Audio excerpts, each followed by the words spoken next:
My name is Maria Kostromina. I'm 68. There were 2 days left before my granddaughter Valerie's wedding when I told her, never, under any circumstances, tell your mother-in-law about the inheritance, about $5,200,000 and everything you have. That woman is not who she seems. Thank God Valerie listened to me. Because just 24 hours after the wedding, her husband's family showed up at my home with a notary and a stack of papers, demanding that Valerie sign away any rights to marital property. They said a simple girl with no family had no right to claim anything from their respectable family. They couldn't even imagine that Valerie already owned real estate in 3 different cities, and that I had spent 30 years building a quiet empire for one reason only, to protect her from people like them.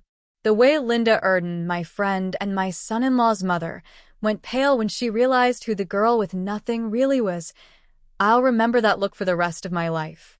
How it all began. 22 years ago, my only daughter, Patricia, died in a car crash on the highway between Brighton and York. Valerie was only 3 at the time. Valerie's father, George, walked out on my daughter while she was still pregnant. Not a cent, not a phone call, not a single sign he cared about the child. My husband had died 2 years earlier from a heart attack. In one moment, I was completely alone with a little girl still in diapers calling me Mom. She didn't understand that her real mother was never coming back. I worked as an assistant at a small law office downtown. The pay was modest, barely enough to cover rent for our 2-bedroom apartment in a quiet, working-class area. But that job taught me something crucial: how laws work, how inheritance works, how contracts and property ownership are handled. I listened closely when attorneys discussed cases, I read documents, I asked questions. During the day, I worked at the office. In the evenings, I typed texts at home for extra money, and on weekends, I cleaned apartments. Valerie came with me. She sat at the kitchen tables in other people's big homes doing her homework while I scrubbed floors and wiped dust. She never complained. She was a quiet, grateful, smart child. Straight A's in school. Teachers praised her constantly. I promised her she'd have a better life than mine, that she'd get a degree and never live in need. And I kept that promise, even though it cost me my health. The inheritance that changed everything. When Valerie was 7, one of the attorneys, Eugene Villon, passed away. He was older, with no family and no children. I took care of him in his final months. I brought him food, went with him to doctors, helped him sort through paperwork. I never imagined how he would repay me. The notary read the will. He left me a small house outside Bristol and $50,000. To me, that was unreal money. I cried for days. But I wasn't foolish. I didn't run around telling everyone. I didn't immediately buy expensive furniture or designer coats. I stayed in the same rented apartment, wore the same simple clothes, kept the same job. But I invested the money intelligently. I bought a small commercial unit and leased it to a pharmacy. 2 years later, with that rental income, I bought another one. Then a third. I kept living as if I had nothing. My capital grew quietly. No one knew, not the neighbors, not coworkers, not even Valerie. She was still a child.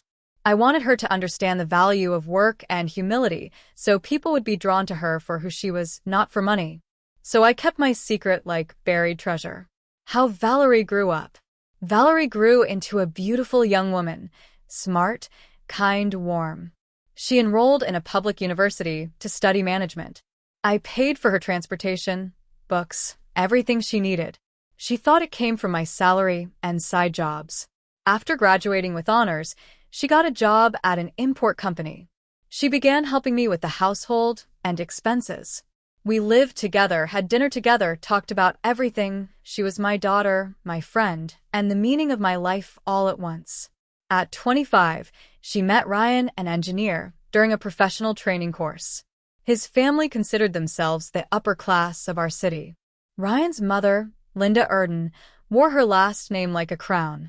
They had a large house in an upscale neighborhood, 2 newer cars, and that constant arrogance of people who mistake money for character. When Ryan first brought Valerie to meet them, Linda greeted her with such a fake smile that even I felt it just from Valerie's words. She started questioning Valerie about where we lived, who I was, what I did for work. Valerie answered honestly, that I was an office assistant, that we rented an apartment, that her mother had died, and her father was never part of her life. I could practically see Linda's face shifting from polite to contempt. Ryan himself, I liked him. Respectful, no attitude. He came to our place and ate my borscht and potatoes like it was a restaurant meal. Fixed little things around the apartment. I could see he truly loved Valerie and didn't care whether she was rich or not. But his mother, every time I went to their house, she spoke to me with that sugary, pitying condescension that made me want to snap. She asked if it wasn't too hard for me to keep working at my age. She offered me almost new clothing, as if she were doing charity. She told Valerie that after the wedding she would need to level up to fit their world, learn how to dress, how to speak, how to socialize in the right circles. She constantly hinted that Valerie won the lottery because a man like Ryan had chosen her. I clenched my teeth and stayed quiet. Valerie begged me not to cause a scene. She said after the wedding they'd live separately and things would calm down. I stayed silent, not because I was weak. I was watching and preparing. I had a clear feeling. That woman was dangerous. What I learned about their family. I began quietly checking the facts. Through people I knew in law and banking, I learned quickly their high society image was built on loans and appearances. The house was mortgaged up to the limit. The cars were financed with late payments. The father, Victor, ran a construction materials business that was losing money. Credit card debt, unpaid loans, constantly borrowing from relatives. From the outside, a picture of a successful family. Inside, a financial hole. Linda dreamed of marrying her son to a wealthy girl who could pour money into their sinking situation. Valerie, ordinary, no powerful relatives, no big last name, felt like a disaster to her. But Ryan stood his ground. He said he would marry Valerie with or without their blessing. Before the wedding, Linda arranged a family lunch. On her side, sisters, friends, women from her social club. On our side, just Valerie and me. We had no close family left. The entire lunch, they looked at us with pity and curiosity, like exhibits. One woman covered in jewelry asked Valerie how she even met Ryan, as if a normal girl couldn't possibly have access to a decent man. Another sighed dramatically about how beautiful it is when love crosses social boundaries, as if Valerie were a maid who had caught the boss's son. I endured it. After lunch, Linda pulled me into the kitchen to talk woman to woman. The attempt to buy my disappearance. She closed the door, forced a smile, and started. I understand you did your best raising your granddaughter under difficult circumstances. That deserves respect. But now Valerie is entering a family with a certain status, certain rules, a certain environment. And then, perfectly rehearsed. Maria, it would be better if you kept a low profile. Don't show up too much in our circles, so Valerie won't feel uncomfortable. I can help you financially every month, so you don't have to work so hard. She was offering to pay for me to disappear from my granddaughter's public life. I walked out of that kitchen shaking. Not from fear, from rage. But on the outside I thanked her and said I'd think about it. At home, I sat Valerie down and asked directly, "Are you sure you love Ryan?" "Yes," she said. "He isn't like his mother. He respects me, and he respects you." I believed in Ryan. But that didn't erase the problem. I told Valerie I would support her, but she had to promise me one thing: never allow his family to humiliate her or treat her like she was second-rate. She promised. And then I knew. It was time to tell her the truth. I reveal my secret to Valerie. I pulled out every document. Titles for the commercial units, the house outside Bristol, investment statements. I told her how, over 20 years, I had turned that first $50,000 into millions, while remaining a poor office assistant in everyone's eyes. Valerie cried, hugged me, and asked why I had stayed silent for so many years, letting her believe we were poor. I explained. I wanted you to grow up as a normal person, not spoiled. I wanted you to understand the value of money and work. All of this is your future. I kept it in the shadows until you were old enough. But I asked her not to tell anyone, especially Linda. Valerie said Ryan deserved the truth. We agreed, After the wedding, once they were settled, she would tell him everything. Until then, silence. The wedding and the uneasy knock at the door. The wedding day was beautiful and sunny. Valerie in a white dress. Me in a light, classic dress. At the registry and at the church, I cried watching her walk down the aisle. Ryan looked at her with such tenderness that even my chest tightened. The reception was loud. Half the guests were from the groom's side, their crowd. From ours, a couple of distant relatives, 2 of my friends and neighbors. Linda moved through the room like royalty, emphasizing her son's achievements and barely mentioning Valerie. When someone asked about the bride, she answered like, "Oh, she's very hardworking. She's been through so much." As if Valerie were a charity case, not an equal partner. I stayed quiet. My weapon was time and paperwork. The newlyweds went to a hotel, and the next day they were supposed to fly to Sochi for their honeymoon. I came home exhausted but relieved, thinking everything was finally over. But the next afternoon, the doorbell rang. I opened the door, and there stood Linda, her husband Victor, her sister Sophie, and an unfamiliar man in a suit with a briefcase. Linda walked into my apartment like she owned it, without waiting to be invited. The man introduced himself as Noah Ramirez, a notary. My stomach dropped. They sat in my small living room. The notary took out documents.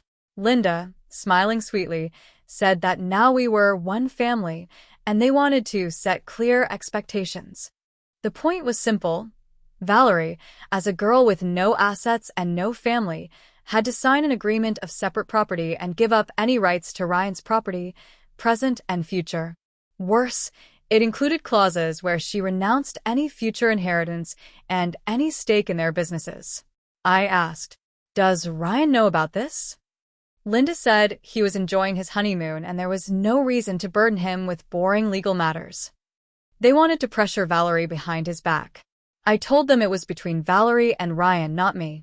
That's when Linda changed her tone and started threatening me directly, that they had connections, they could make sure Valerie got fired, they could create problems for me too, and at my age it would be unwise to risk my job. In my own apartment, they tried to intimidate me. I took a deep breath and calmly said I understood, and that I would talk to Valerie. They left, convinced they had crushed me. Preparing the response, I read the papers carefully, and got even angrier. The next day, I went to my office and asked for a meeting with one of the partners, Attorney Martin. I trusted him as a professional and as a person. I showed him the documents. He said it was one of the most shameless, one-sided agreements he had ever seen. Only someone who understands nothing about the law would sign this. He asked what Valerie's true financial situation was. I told him everything and showed him the documents for the assets, investments, and savings. I explained I had built it all for her. Martin smiled. Well then, someone is about to be very surprised. He suggested transferring everything into Valerie's name and creating legal protections so nobody could touch it. All week, that's what we did. We transferred ownership of 3 commercial properties, the house outside Bristol, removed every possible risk, and created a fund, essentially a trust-style structure, in Valerie's name with nearly $4 million in investments. Everything was done fully within the law. Martin refused to take payment. He said I had earned it over years of loyal work. Valerie returns and the plan.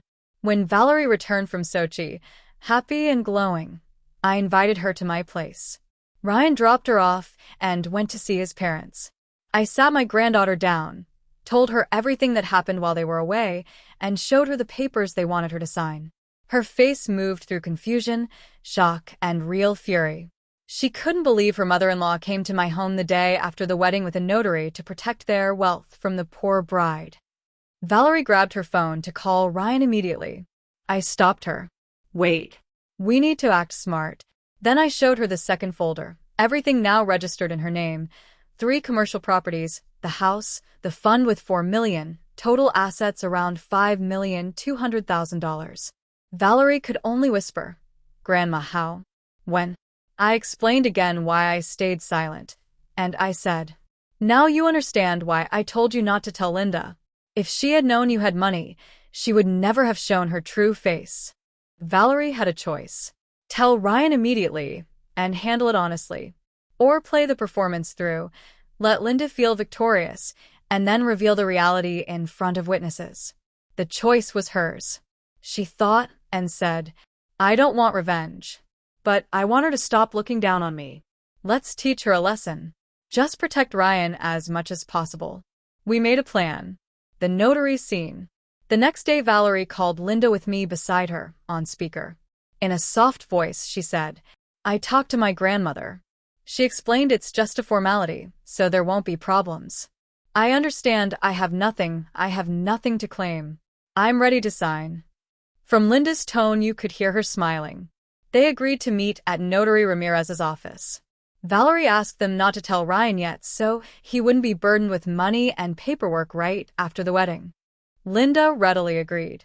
The next day, Valerie and I dressed simply, as always.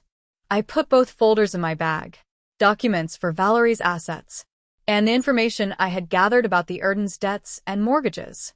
At the notary's office, Linda was already there with Victor and two sisters, Sophie and Marina. All cheerful, confident. We sat around a long table. The notary began reading the contract in detail. Separate property, renunciation of rights, renunciation of future inheritance and shares, all for everyone's peace of mind. Linda kept translating into simple language for Valerie like she was a child. See, it just says what's yours stays yours and Ryan's house and business stay his. So nobody gets upset later. When he finished, he slid the papers and the pen toward Valerie. Linda was already imagining her victory. Valerie picked up the pen, looked at the papers, and stopped. Can I ask something? She said quietly. Are you sure everything written here is correct? Of course, Linda replied sweetly. It's in your interest too. Then Valerie placed the pen down and said calmly, I can't sign a document that contains a blatant lie. Silence filled the room. Linda blinked. What lie? Valerie pointed to the clause stating she entered the marriage with no assets, no savings, no property. That's not true, Valerie said firmly. I have assets. A lot of them. Linda laughed nervously. Oh, Valerie, come on. I opened my bag and pulled out the first folder. Valerie began laying the documents out one by one in front of the notary and her mother-in-law. Title to commercial property number 1 downtown, in a high-value area, registered to Valerie Kostromina. Title to commercial property number 2. Commercial property number 3. The house outside Bristol. The investment fund statement showing $4 million. She said the total out loud, about $5.2 million. Linda's face went red, then white.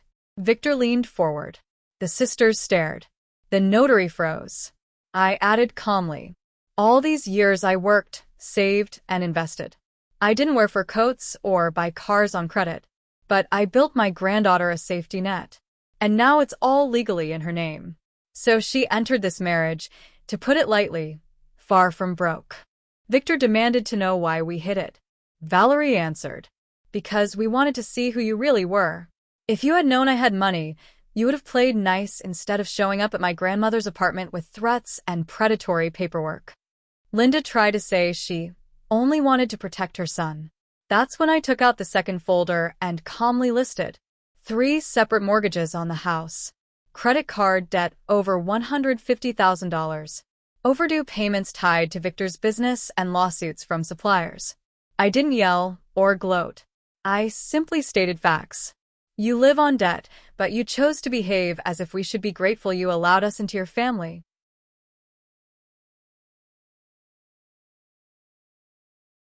Linda looked physically unwell. Valerie stood and said firmly, I married Ryan, not your debts. Your money never interested me because I have my own, but I won't tolerate humiliation and manipulation. Tonight I'll tell my husband everything, these papers, your visit to my grandmother. And she added, I expect respect not because I have money, but because I deserve it as a person and as your son's wife. We gathered our folders and walked out. Heavy silence stayed behind us. Ryan's reaction. In the car, Valerie and I sat in silence. Then we both burst into laughter. Nervous but freeing. The looks on Linda and her little entourage were unforgettable. That evening, Valerie told Ryan absolutely everything. The inheritance and how I grew it. The assets transferred into her name. The notary visit, the threats, the documents. The scene in Ramirez's office. Ryan was stunned. He couldn't believe his mother did that behind his back. He was so ashamed he apologized to Valerie over and over, though she told him clearly, "This isn't on you. It's your mother's choice." Ryan drove straight to his parents' house. Valerie told me later it was a brutal fight. For the first time in his life, he shouted at his mother. He told her she should be ashamed, that she tried to destroy his marriage before it even properly began. He said if she couldn't respect his wife, he would limit contact. Victor also turned on Linda, angry that her schemes had brought them public humiliation. The next few weeks were tense. Linda tried to act remorseful, but Valerie kept her distance. "I'll be polite for Ryan's sake. But you lost my trust." A new life. Over time, a new balance formed. Valerie and Ryan bought a large, beautiful house in a good area, paid in cash, no mortgage. When Linda saw it, her eye practically twitched. The house was bigger and more modern than their elite nest. Valerie decorated it with taste, a cozy interior, a garden, a space for family gatherings. She asked me to move in with them, but I refused. Young couples need their space. "I'm close, but I'll stay in my home." Valerie didn't quit her job. Money didn't change her. She kept working, investing wisely, helping the people she truly wanted to help. When Victor's business finally collapsed under the weight of debt, Valerie offered him an interest-free loan so he could pay his employees properly. He accepted with gratitude, and he was a different man then, calm, without the show. Linda had to swallow the fact that her poor daughter-in-law wasn't taking money from them. She was saving Victor's reputation. The relationship between them never became warm, but it became steady and respectful. Linda learned to bite her tongue and understood one simple truth. Money doesn't make someone above others. My granddaughter, and real wealth. 2 years after the wedding, Valerie got pregnant. When she told me I was going to become a great-grandmother, I cried with happiness. We chose the stroller together, set up the nursery. I cooked for her like I once cooked for her mother. A baby girl was born, Sophia Maria, named after me. Sophia became the light of my life. I'm 70 now. My hair is fully white, my hands are wrinkled, but my heart is calm and warm. I see Sophia growing up in love and safety. I see Valerie as a wonderful mother. I see Ryan as a good father and husband. And I know every extra shift, every dollar set aside, every year in old coats, none of it was wasted. I wasn't building just a financial cushion. I was building freedom for my granddaughter. So she would never tolerate humiliation because of money, so she could walk away from any toxic situation and make choices with her heart, not with fear of having nothing. What we learned. This experience taught us. A person's true value isn't in a last name or a bank balance. It's in character, dignity, and how they treat people they think are below them. Linda and her family, believing we were poor and powerless, allowed themselves contempt and pressure. When the truth came out, they were forced to look at themselves. Now, at family gatherings, Linda is polite and quiet. She no longer comments on my clothes or our past. She no longer lectures Valerie on how to dress or speak. Valerie sometimes says she almost feels sorry for her mother-in-law. Imagine living with the awareness that your own pride turned you into a joke. I tell her, feeling sorry is human. But don't forget the lesson. Some people respect only money and power, not human dignity. With those people, keep your distance and don't open your heart. My message to women. I know there are many stories like this across the world. Grandmothers, mothers, aunts raising children alone, working 2 or 3 jobs, denying themselves so their children have books, activities, decent clothes. I want to tell you a few things. Your worth isn't a salary or an inheritance. Your worth is in the strength that gets you up in the morning and makes you do what needs to be done even when you're scared and exhausted. Being financially smart isn't shameful. It isn't greed, it's protection. Saving, investing, organizing documents, thinking ahead, that isn't materialism. It's how you avoid becoming a hostage to someone else's wallet and someone else's kindness. Money doesn't buy happiness, but it buys choices. The choice to leave abusive situations. The choice to say no to humiliation. The choice to live with dignity. You don't have to announce what you have. It's better to have a strong foundation in silence than to wave money around and attract predators. Teach your children and grandchildren that respect isn't bought. Teach them to treat a CEO and a janitor with the same basic decency. I spent 20 years building a foundation for Valerie. But the most important things I gave her were a sense of her own value, the ability to hold boundaries, the ability to be kind without being naive, and the certainty that someone will always stand in her corner. Money was just a tool that allowed those qualities to be lived without fear. If you're reading this and wondering where to start small.